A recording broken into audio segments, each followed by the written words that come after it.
If you've ever felt invisible, if you've ever worked hard while someone else stood in the spotlight, then stay with me until the end of this story. And if stories about quiet strength and unexpected justice move you, don't forget to like this video and subscribe to the channel, because this one will stay in your heart long after it's over.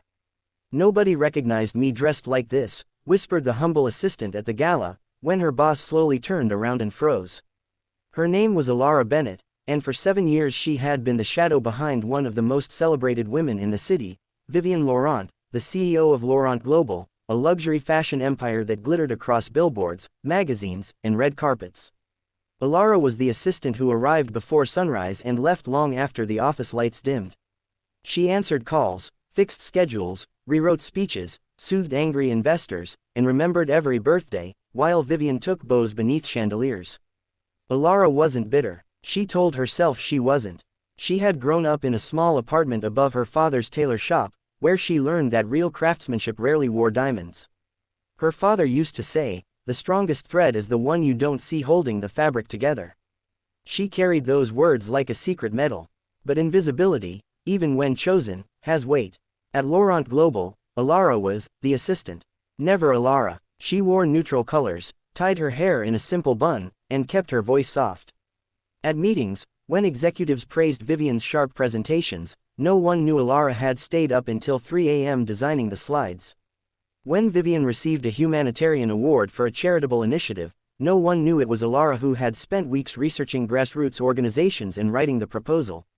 Vivienne wasn't cruel. She was polished, ambitious, and perpetually in motion. She expected excellence and assumed loyalty. Gratitude, however, was a language she rarely spoke. The annual Winter Luminary Gala was the biggest event of the year, an ocean of silk gowns and camera flashes, hosted in the Grand Aurora Ballroom. Vivienne would receive the Icon of Innovation award that night. The guest list included celebrities, politicians, and industry giants. Elara had organized every detail, from seating charts to press interviews. "Make sure my emerald gown is steamed properly," Vivienne said that morning without looking up from her tablet. "And confirm the photographer from Elan magazine." "Yes, Ms. Laurent," Elara replied, as always. By late afternoon, a small disaster erupted. The designer responsible for Vivienne's custom gown called in panic. The dress had been damaged during transport. A seam ripped, beading ruined. There was no backup. Vivienne's composure cracked for the first time in years. "This cannot be happening," she whispered, pacing her office. "The press will tear me apart." Elara felt something awaken inside her, not fear, but focus. "Ms. Laurent," she said gently, "if you trust me, I can fix it." Vivienne hesitated. My father was a tailor. I grew up sewing. Please, let me try." There was no time for doubt. The gown was rushed to the office. Elara rolled up her sleeves, fingers steady, eyes sharp. She unpicked damaged beads, reinforced the seam from the inside, restitched delicate lace by hand.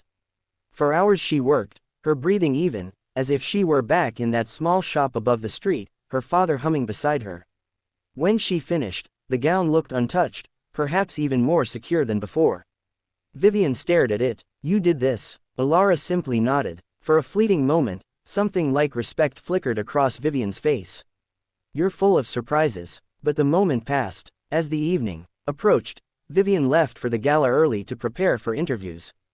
Elara stayed behind to finalize last-minute logistics. She hadn't planned on attending. Assistants didn't walk red carpets. Then a delivery arrived. A garment bag with no sender listed. Inside was a gown, deep sapphire blue, elegant but understated. A note rested on top in familiar handwriting. "For the strongest thread, it's time you're seen, Dad." Elara's breath caught. She hadn't told her father about the gala, but he must have sensed something. The gown was one they had sketched together years ago, a dream design they never had the money to produce. Somehow, he had made it real. Her hands trembled as she changed. The fabric fit like it had been waiting for her. She let her hair fall loose for the first time in years. A touch of her mother's old pearl earrings. When she looked in the mirror, she didn't see the assistant. She saw herself. She almost didn't go. Fear whispered that she didn't belong. But another voice, her father's, reminded her that invisible threads deserve light too. When Elara entered the Grand Aurora Ballroom, the room shimmered with crystal chandeliers and orchestral music. Conversations hummed, laughter sparkled, and no one recognized her. Nobody recognized me dressed like this, she whispered to herself, half amused, half aching. Then Vivienne turned. Their eyes met across the marble floor. Vivienne's expression shifted from confusion to disbelief. She walked closer, heels clicking against the tiles. Elara, yes, Ms. Laurent, you look. She struggled for words. Extraordinary. For the first time, there was no hierarchy between them. Just two women standing in the same light. The evening unfolded differently than planned. During her acceptance speech, Vivienne stood beneath golden spotlights, trophy in hand. Cameras flashed. She began confidently, thanked sponsors, praised her team in general terms. Then she paused. Her gaze drifted through the crowd until it found Elara in the sapphire gown. There is someone here tonight, Vivienne said slowly, who has been the invisible architect behind much of our success.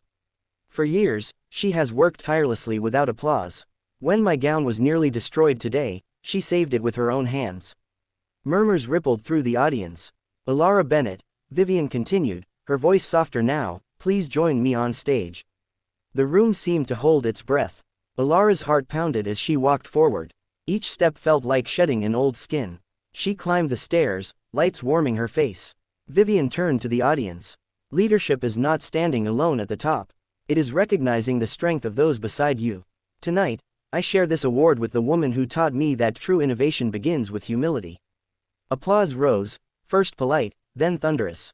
Elara blinked back tears. She hadn't expected recognition. She had only wanted to fix a dress. In that moment, invisibility dissolved. After the gala, something shifted at Laurent Global. Vivienne began asking for Elara's ideas in meetings, and crediting them openly.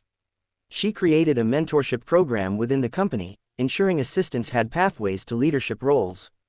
Gradually, the culture transformed. Months later, Vivienne surprised Elara again. I'm launching a new couture line, she said one morning. Handcrafted, authentic, rooted in tradition. She slid a contract across the desk. I want you to design it. Elara stared at the page. Creative director. Her name printed in bold letters. Why me? She whispered. Vivienne smiled, this time with genuine warmth. Because brilliance shouldn't hide behind a desk. The first collection debuted the following winter. Critics praised its sincerity, its craftsmanship, its emotional depth. They called it a love letter to unseen artisans. Elara invited her father to the runway show. When she stepped out to take her bow, she spotted him in the front row, eyes shining with pride. Years later, when interviews asked about her overnight success, Elara always corrected them. There's no such thing as overnight, she'd say. There are years of quiet work, years of being unseen, but if you stay true to your craft, one day the world catches up. And that is the heart of this story. You may feel unnoticed, you may believe your effort goes unseen, but like the strongest thread in a garment, your work holds more than you realize.